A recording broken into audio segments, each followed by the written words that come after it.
Good morning. Good morning. Oh, see.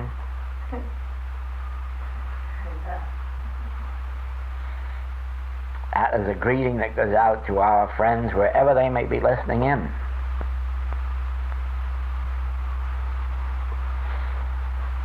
It's one of the beautiful parts of this work.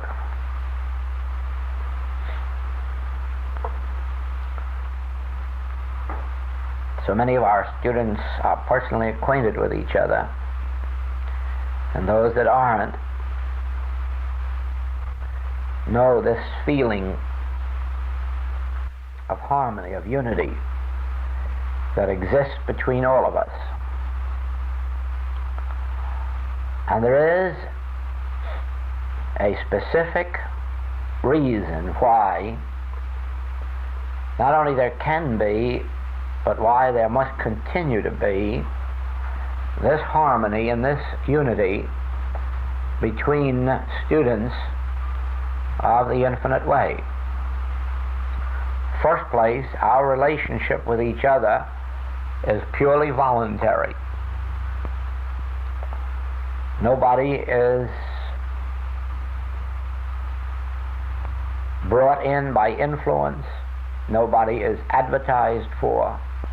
Each one comes of their own accord, stays as long as they want, goes if or when they desire. And so we are free. Because we are free, we can love each other. If we were bound to each other by material ties of any nature, those material ties would soon begin to irk. It really doesn't make any difference whether we're bound together by ties of membership or blood or marriage. As long as the tie is a material one, it will irk. The only time that blood relationships and marital relationships do not irk is when the love behind them is so pure and so devoid of material considerations that the relationships do not get in the way. But without that, the material tie will prove to be a noose. Whereas when we are free to have only a spiritual relationship, one based on love, then whatever we are to each other is an outflowing from the heart. Now, this is an important point in our unfoldment because it exemplifies a very deep principle of life, one that must be carried out beyond the borders of our interest in the Infinite Way as a study or way of life. You see, this is a community matter, a national and finally an international matter, that relationships based on free will, on love, can be lasting, can be peaceful, can be mutually beneficial. Whereas those based on any form of material tie must eventually be broken. We speak in these days of peace on earth because peace has been so absent from the scene. And peace on earth can be established by us in our own relationships, and then finally revealed nationally and internationally. Now watch this principle in operation. When your relationship, let us begin it in this room, when our relationship with each other is completely free of any desire to get, have, or possess anything that the other has, when we can meet in a room like this, each one consciously aware of his union with God, so that each one knows that he can turn to the Father within for the meeting of every so-called human need, then our relationship can be absolutely pure. But the very moment that one of us looks out to another with a thought of getting or receiving or deserving or earning, even such a belief that the laborer is worthy of his hire, even that is enough to interfere with the spiritual relationship. A spiritual relationship is a giving one, a sharing one, a cooperative one, but always not for any reason. It is like giving gifts to one's children, or to husbands or wives or brothers and sisters, not for any return, not for any reason, not because they earned it or deserved it, just for the experience of expressing love. So it is that when our relationship to each other is based not on what we deserve of each other, not what we earn from each other, but what it lies within our heart to give or share with each other, and that doesn't merely mean money. Money is the least of these things. It means in all of the courtesies of life, the cooperations of life,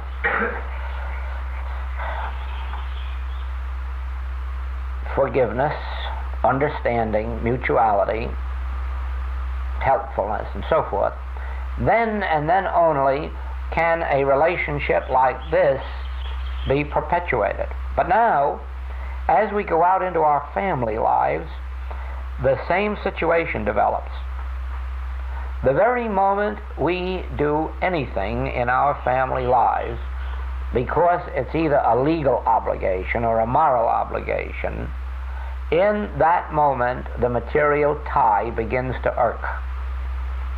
It is only when whatever we do is a pure gift of the Spirit, a pure offering of ourselves, without any sense of whether it's demanded of us, expected of us, whether it's been earned or deserved, then only is the relationship one of a pure love. The same is true in employment. There is no possibility of satisfactory employment unless the employer and the employee recognize that no human rights are involved. That it's not a question of deserving, earning. It's not a matter of what the law demands or even what moral sense demands.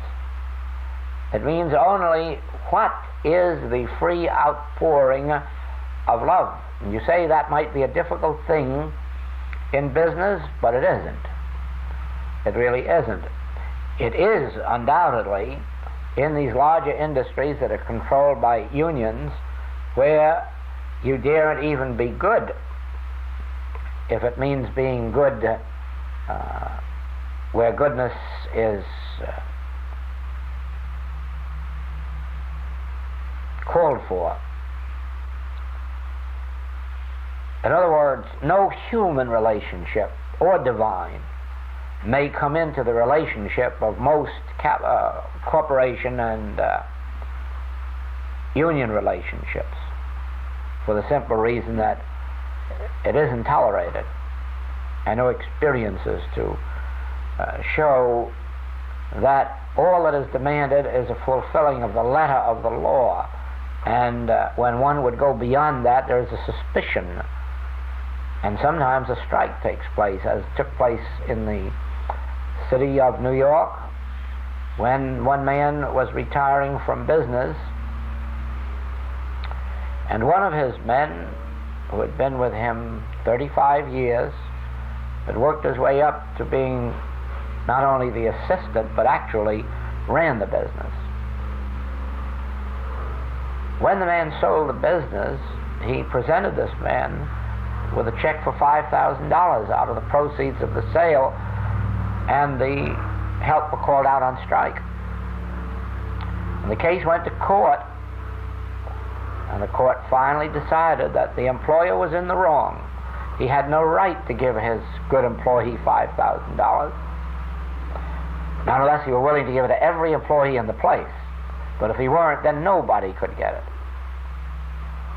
Now, that's what I mean by the fact that it may be difficult in that kind of an atmosphere to let oneself go.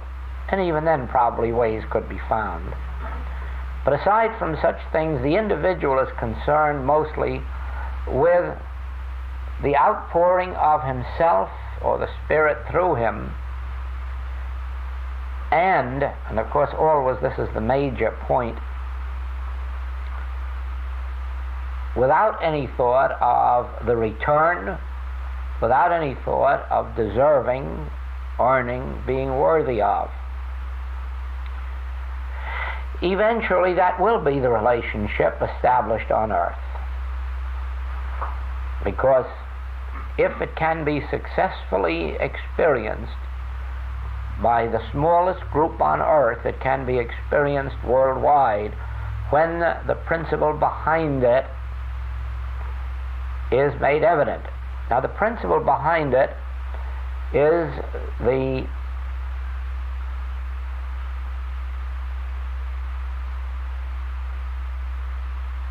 basis, that's the word, it's the basis for our form of government. Our form of government is based on the integrity of the individual.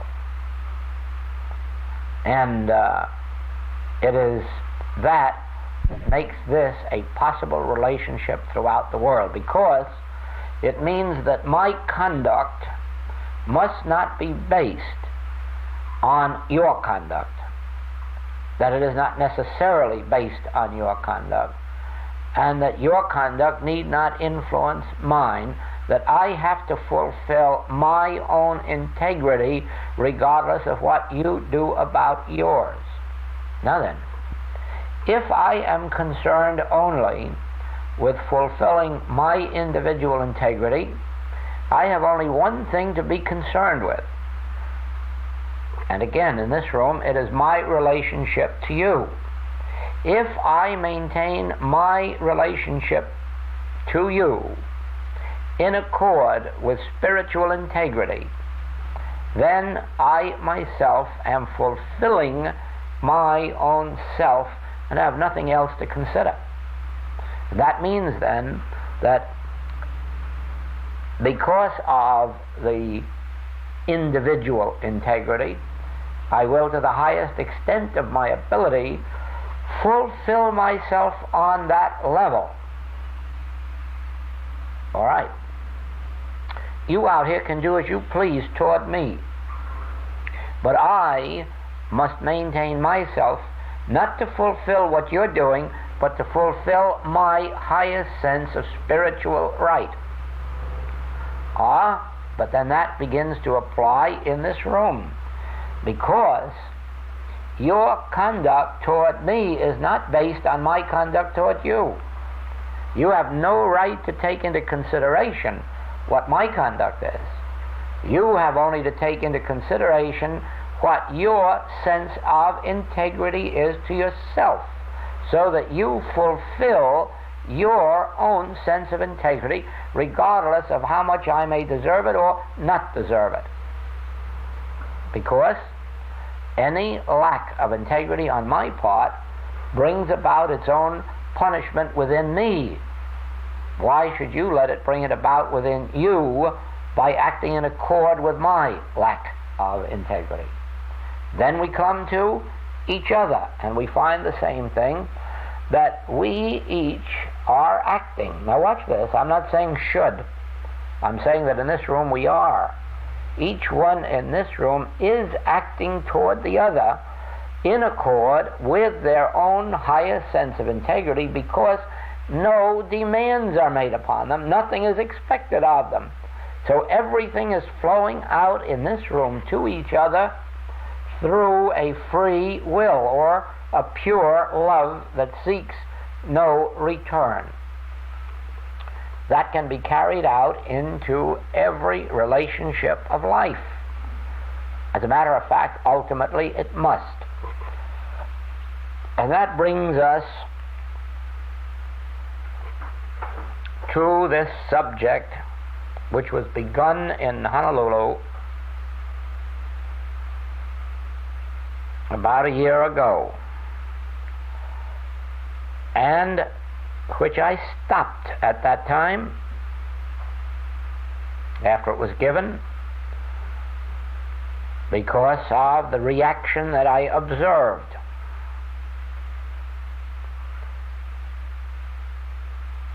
And I said then that I would not continue it until I had the solution of how to present it. And the solution, when it came, had nothing to do with how to present it, but to whom to present it. Because I found that the human world does not want it and cannot accept it, and so it must be given first to those of the more fully developed consciousness, and then gradually through them stepped down until it is possible for the world to accept it. And that subject is cosmic law. Now, there is no literature in the world on the subject of cosmic law.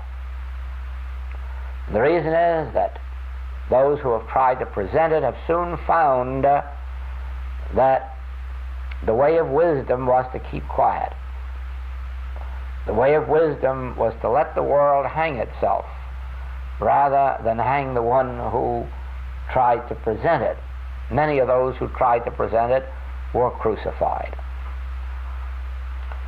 But that doesn't mean that it shouldn't be presented. It means that it should be presented in accord with divine wisdom. And then the Master gave it to us in being pure, but wise as the serpent. Yes, we have to be pure, but we must be wise as the serpent and careful in our unfoldment. Now, cosmic law is based on the secret of oneself. There is only one self. Self is spelt with a capital S. That self is God, the one being, the one life, the one mind, the one soul.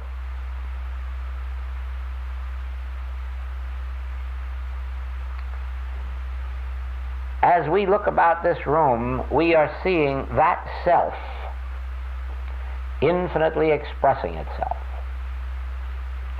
as children of God, as offspring of the One. But in just the same way that if we had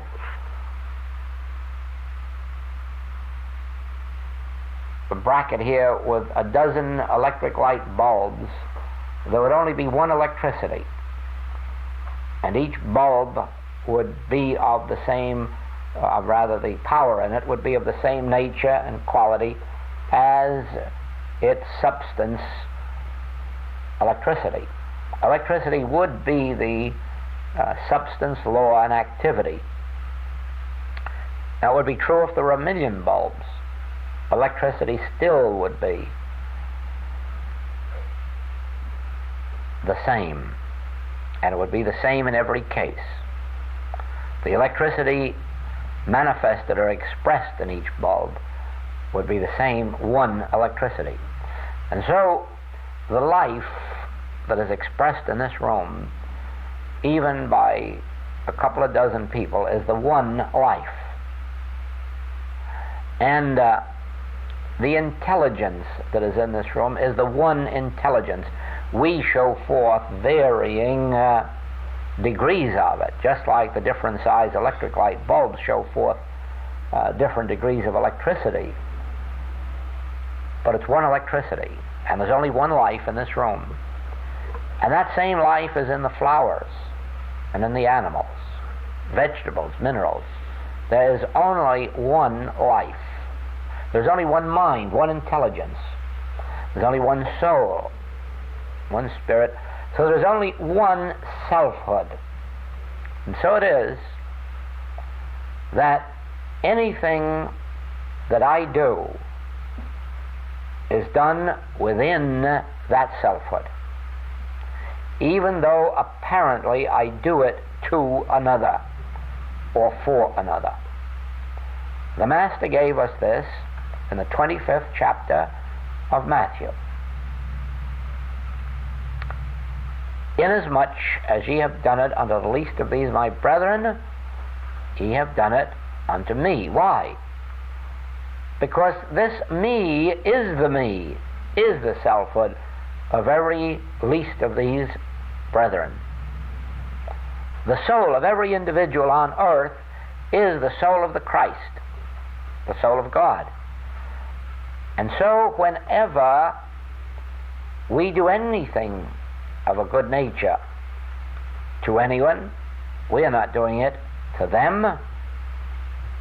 We are doing it to ourself, since that self is my being as well as yours. And so I'm not doing it to you, I'm doing it to me, for you. But the same is true when something of an erroneous nature is done unto you. It isn't done unto you because there is no you separate and apart from me. Is there any God beside me, says Isaiah? I know not any. Oh, God is the only me. Me is the only God. God is the activity of my being. God is the soul of my being. Is there any other? I know not any. But that one is you. It is one. So in that oneness, then, is it any wonder that the Master reveals we are not to do our benevolences publicly,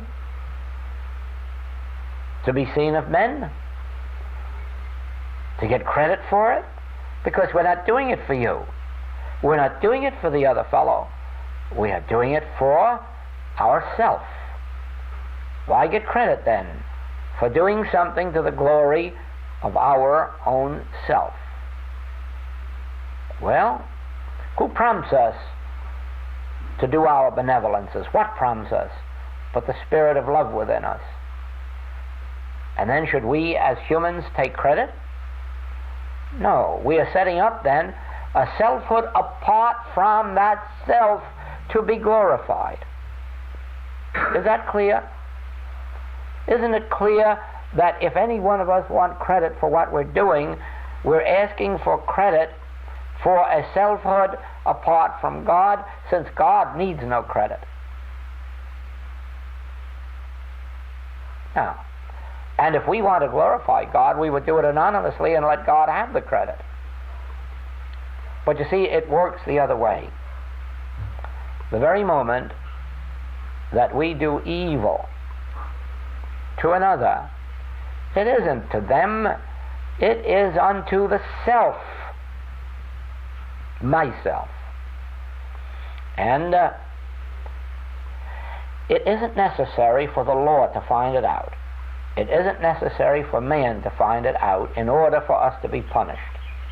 The punishment comes from the deed within ourselves, because we set up a friction by setting up a selfhood apart from that self. The moment we have thought we've done harm to another, we have set up another to do the harm to. We've set up a selfhood apart from God. Whereas, supposing we could accept this revelation of cosmic law and say, true, there is but one self, and then go out and do injury to someone knowing that we are doing it to ourselves, could it be done? No. No, it couldn't be done. Now,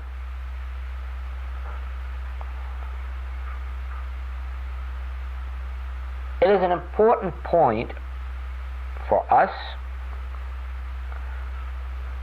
because at this stage of our unfoldment we must understand why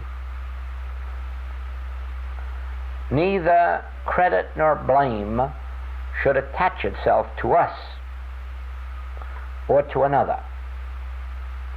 The credit belongs to that impulse which brought forth the good deed. The discredit belongs to the ignorance of this fact, of this truth. It is only our ignorance of this truth that would permit us to do a misdeed. And so all responsibility is on this ignorance. Not that the punishment is any less because we did it ignorantly.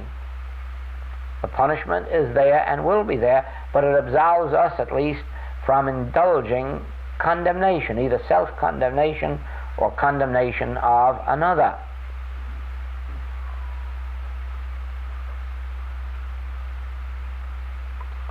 Why does the world, each time that this is offered to it, refute it and refuse it? Because it takes from the world the one tatter that it wants to hug to itself, me, a selfhood of its own. You see, it's a difficult thing to give up the credit for being spiritual or being good or being honest or being bright or being strong or being fair or being just or being benevolent. And then it takes the second tatter from us. How can we blame the other fellow for our failure if there is only one self? And you will find, if you stay in this type of work for many years, that almost everybody on the face of the globe is sure that their failure is due to somebody else. It's always somebody else's fault. It may even be the government's fault. But surely somebody else is to blame for this terrible plight in which we find ourselves. Certainly I'm not to blame for it. And yet, you see, this is what happens the moment you realize this.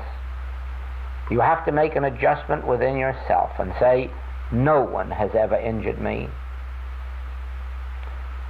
No one ever has. No one ever had the power to. I did it myself. I may have done it ignorantly, not realizing what I was doing. But with this knowledge, I must know this.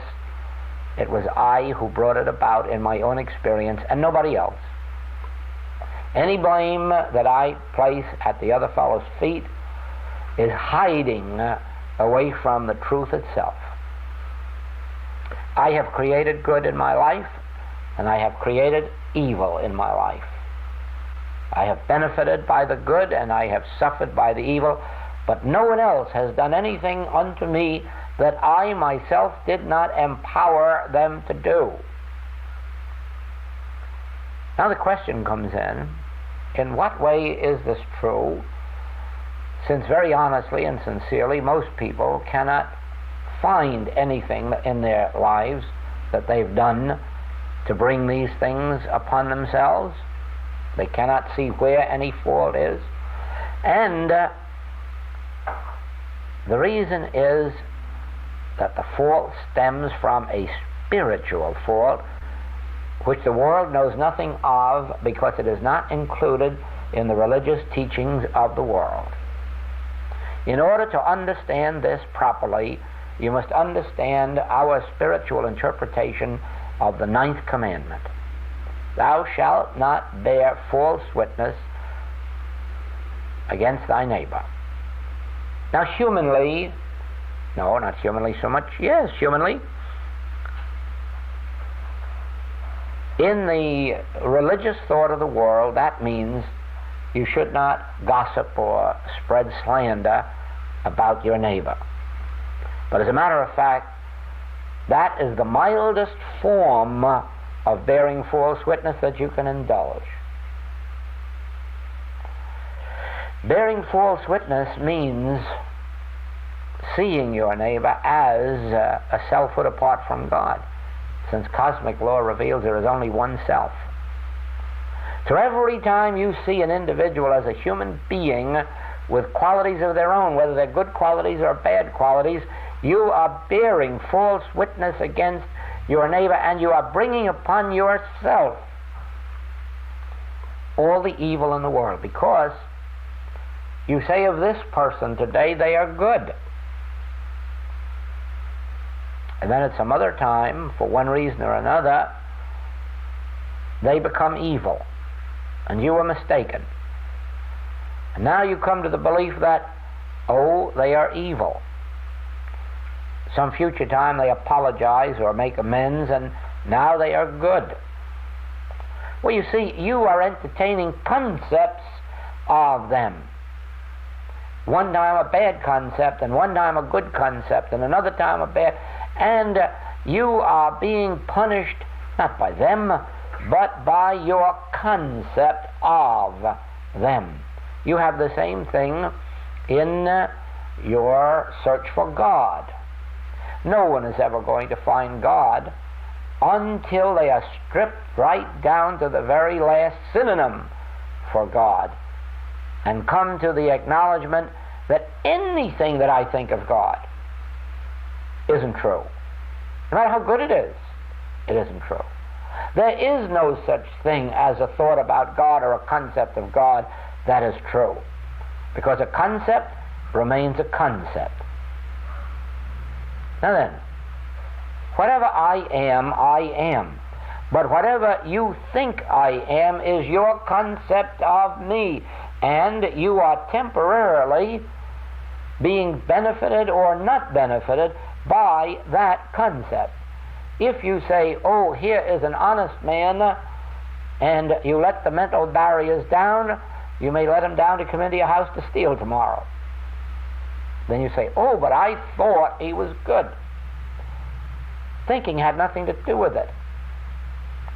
You were not acting toward him in accord with himself, but in accord with your concept of him. And so it was your concept that punished you. Now,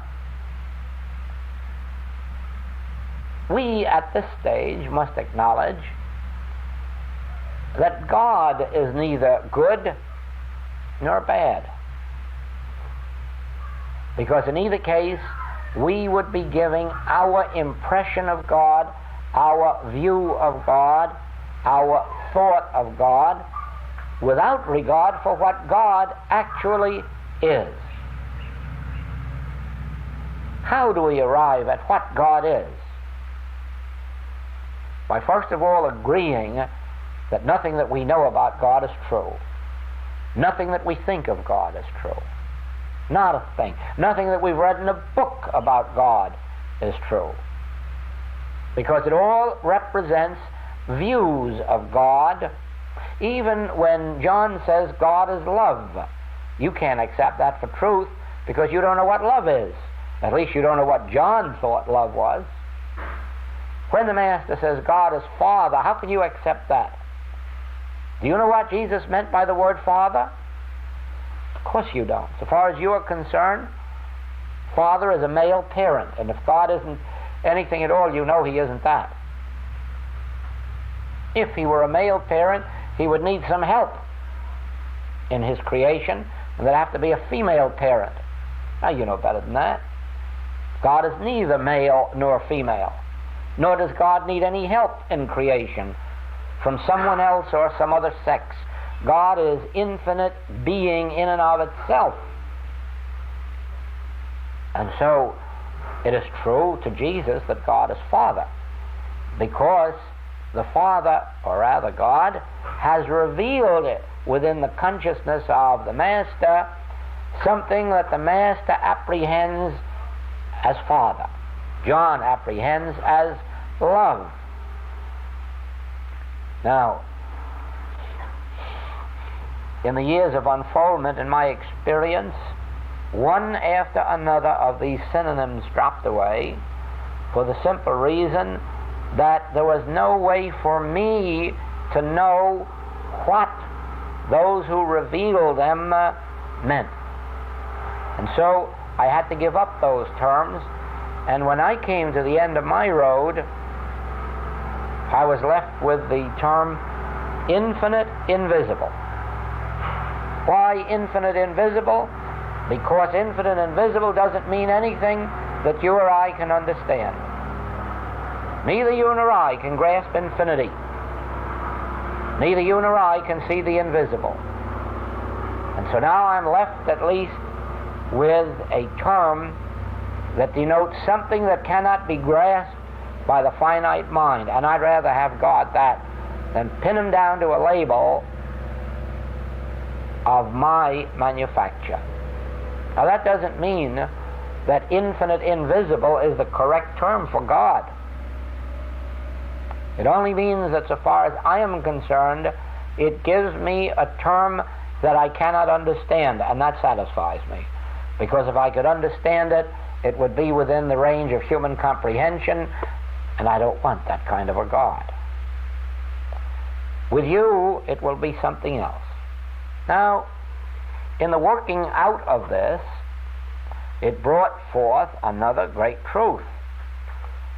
That I did not know you. I did not know man. I did not know my patients.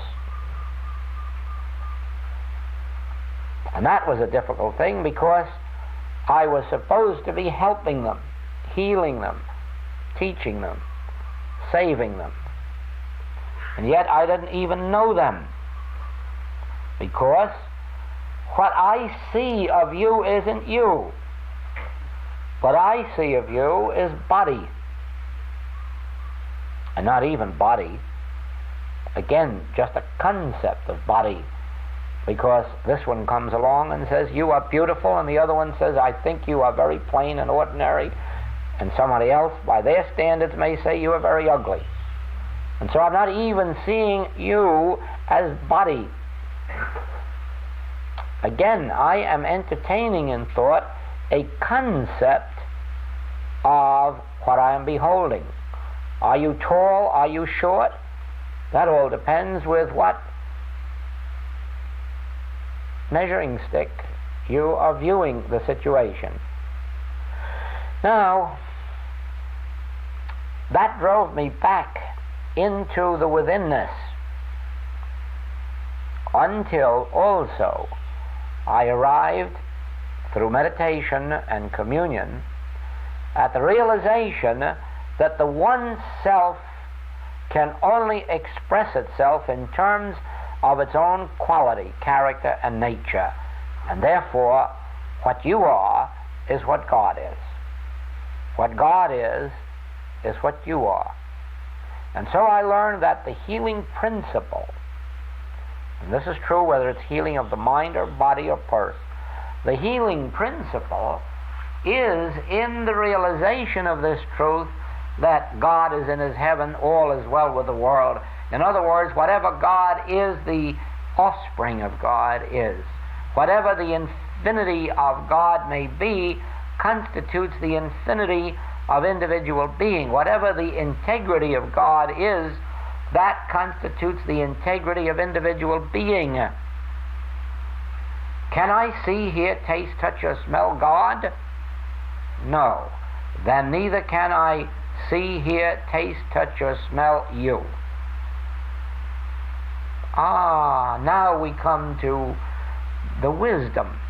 Now we come to the spiritual revelation. God isn't tangible to human sense, nor is man, the offspring of God. Man is as much a spirit, a soul, a mind, as God, for these are one. There is but the infinite one. If that selfhood then constitutes my being, everything that touches my life does so because of some concept that I entertain about God appearing as me or God appearing as you. In that way, then, I am a law unto my own experience. In that way, then, I create the good in my life and I create the evil in my life, because the moment I deviate in my thought of you or conduct toward you, as if you were any other than the self, then am I bringing that retribution which comes from the entertaining of ignorance. Anything that we're ignorant of must ultimately bring us punishment. We must fall into error about anything of which we are ignorant. And so if we are ignorant of self, ultimately we must pay the penalty of that ignorance. So, number one, for me to believe there is a you, separate and apart from me, separate and apart from the one self, will tempt me to think something other of you than I really know about myself. Error number one. Error number two, unless I see that God constitutes individual being, I will ultimately be led through that ignorance to act in some way to you as if you were other than myself. Again, bringing a penalty upon my shoulders. If I ascribe to you any qualities, character, or characteristics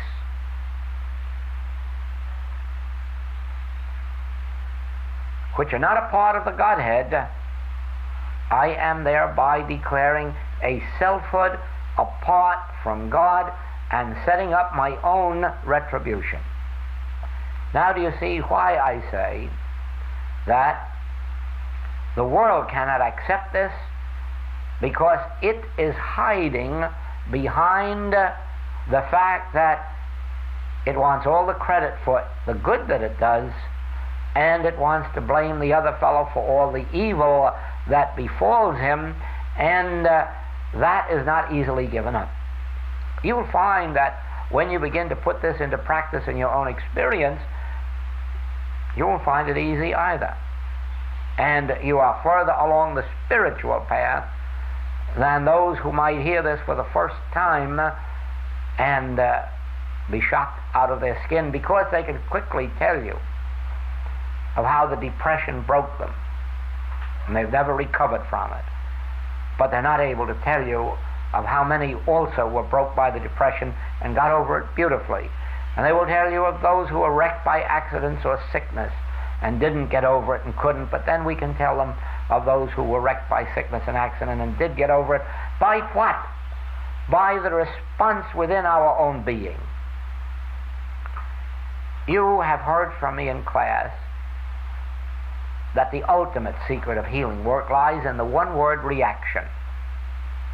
That is the ultimate secret. And it means this, that when you do not react to the appearances, when you have no desire within you at all to heal, change, or correct, but are perfectly willing to let all of these appearances hit up against your consciousness and be dissolved, then you will be at the top point of healing power. In other words, when you can say to Pilate, "Thou couldst have no power over me unless it came from the Father." When you can say to cancer, consumption, and polio, "Thou couldst have no power in this world unless somebody were foolish enough to give it to you, since all the power there is in the world is in and of God." When your reaction is that, then are you doing the ultimate in healing work?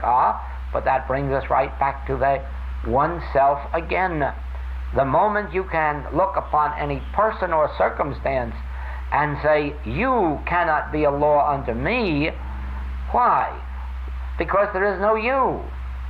There is only the one selfhood we call God, whether it looks like you out there or looks like me, whether it's male or female, whether it's Brown, Jones, Smith, or Goldsmith. It is the one selfhood, and that one selfhood contains nothing destructive to itself. Therefore, there is no destructive influence in heaven, on earth, or in hell, nor in person, place, or thing. Now,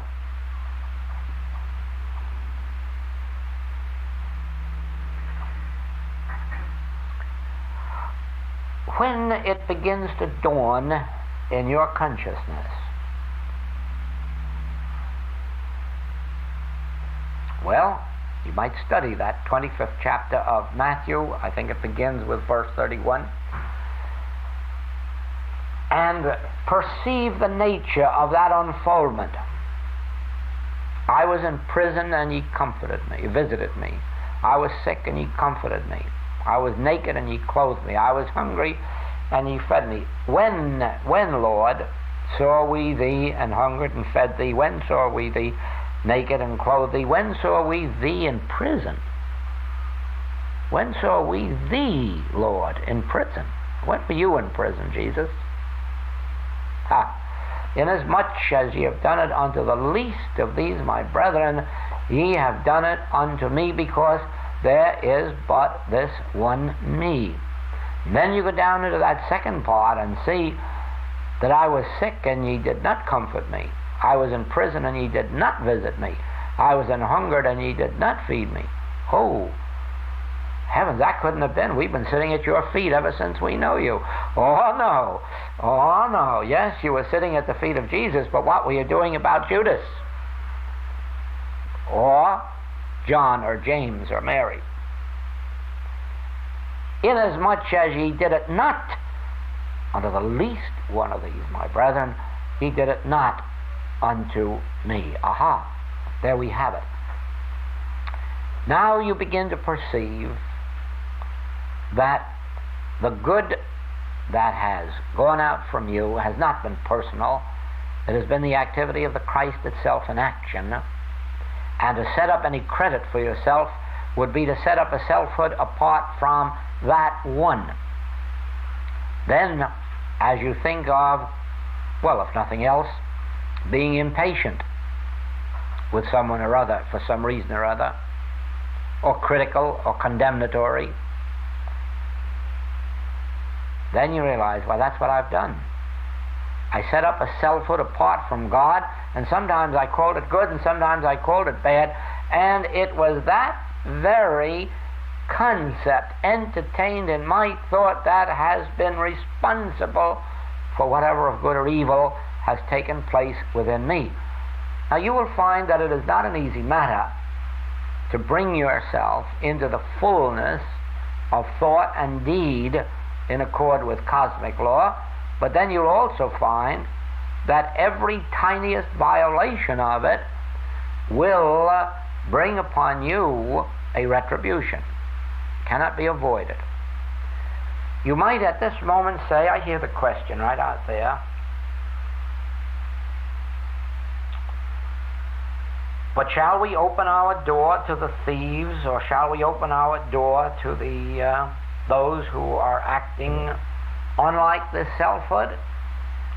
Oh no, it doesn't mean that at all. It doesn't mean that at all.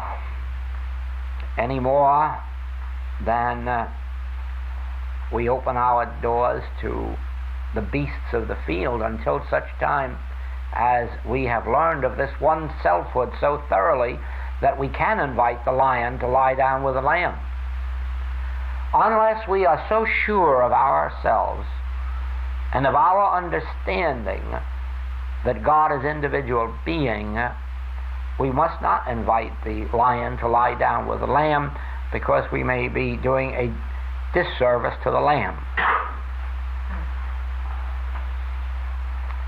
And so it is that unless we are so certain of having attained the full Christ consciousness that we see only God, it isn't wise to open ourselves to the experience of those people who have not yet realized their true identity.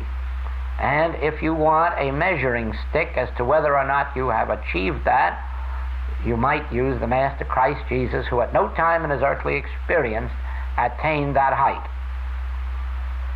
He at all times barred those who were not of his household.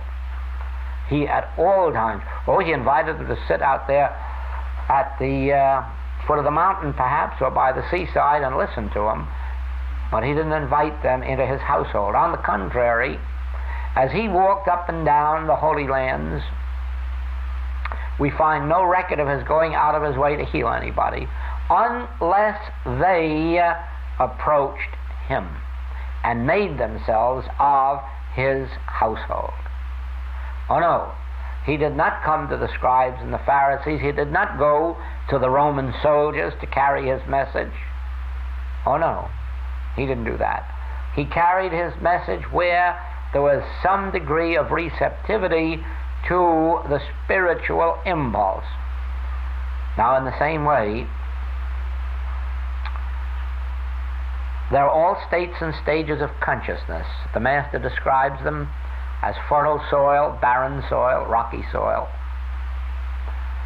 And he is very clear that your seeds of truth will not get very far with rocky soil.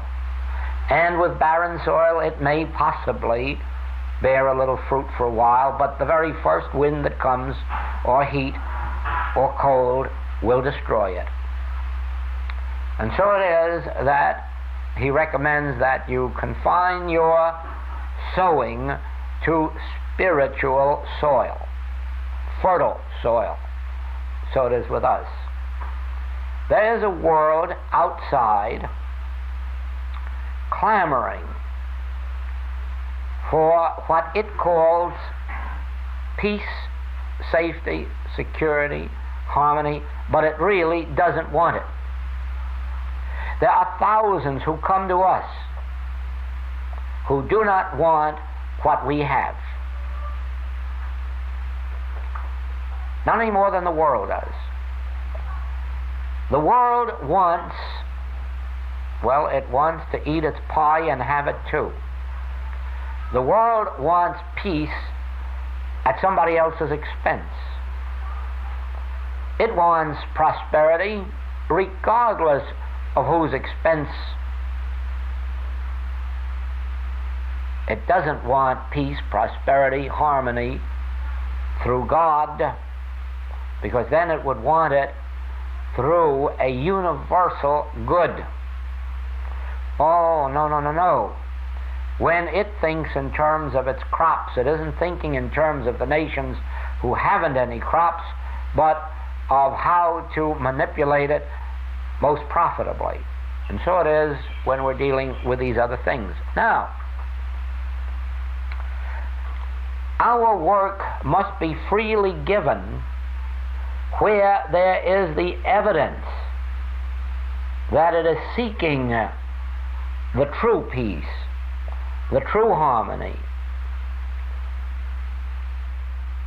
When someone calls upon me for help in this union corporation work, the very first question that is asked is, are you actually seeking a solution satisfactory to yourself, or are you sure that you will accept a solution mutually satisfactory to the other side? And in every case where I have been called upon, it was only by those few who said, certainly, you don't think that I expect you can go to God and get a selfish gain. And that is why in each case we have had a good result. They were not seeking merely a contract in accord with their own sense. They were seeking a contract that had mutual good. Well, of course, that is probably why there aren't more unions or corporations seeking this kind of help, because that isn't the kind of help they are seeking. Certainly, we know that the sick are crying out, heal us. What do they mean by that? Heal the body. Don't touch us. Don't make us give up. Oh, no, no, no. Don't do anything to disturb our baseball games and football games and television shows and whatnot. No, no, no. Don't touch any of that. Just heal the body. Take away the pain. Give us more time for pleasure. That is why this work is not Never was, even under the Master, a universal work. Everybody wants the fruit of the Spirit as long as they can have it without the Spirit. Now, it won't work with our work. We can't go into hospitals and just empty them out. We can't go into prisons and empty them out. Why? Because the people there are of a state of consciousness that brought them there. And in most cases, they don't want that state of consciousness touched or changed. But when we do go into a hospital, or when we do go into a prison, we always meet those few who are ready to have even what the world considers their nature changed. Those are the few who are receptive and responsive to this work. In no case has it ever been found possible to go out and heal masses. Multitudes, yes, but not masses.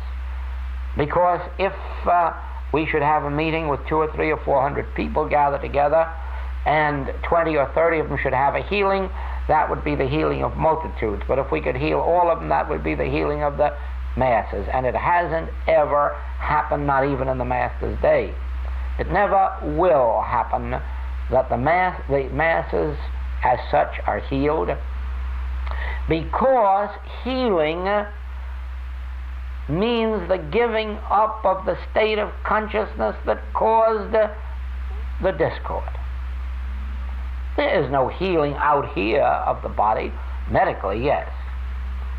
Medically, yes. You might take one poison to remove another poison. You might cut away a piece of dead meat. Certainly, medically, there might be healing, curing, but spiritually, there never has been a metaphysical healer who could heal a body. Never has been, never will be. Metaphysical and spiritual healing involves a change of consciousness. Now, at first, that change of consciousness is within the healer. And the enlightened state of the practitioner's consciousness makes a temporary change in the consciousness of the patient. But from there on, the Master says, I forgive thee, but go and sin no more, lest a worse thing come upon you. In other words, you have achieved freedom through my state of consciousness, but now don't go back to that same state of consciousness that produced this discord, because it has even worse troubles in store for you if you do. So it is, our work actually is the transformation of consciousness. And that begins on the intellectual plane, but goes from there into the mystical. In beginning at the intellectual plane, it says this: 9/10 of all your discords and inharmonies stem from spiritual ignorance. It comes from the fact that you believe you have a life of your own, a mind of your own, a being of your own, a body of your own, whereas there is but one self, and that one is God.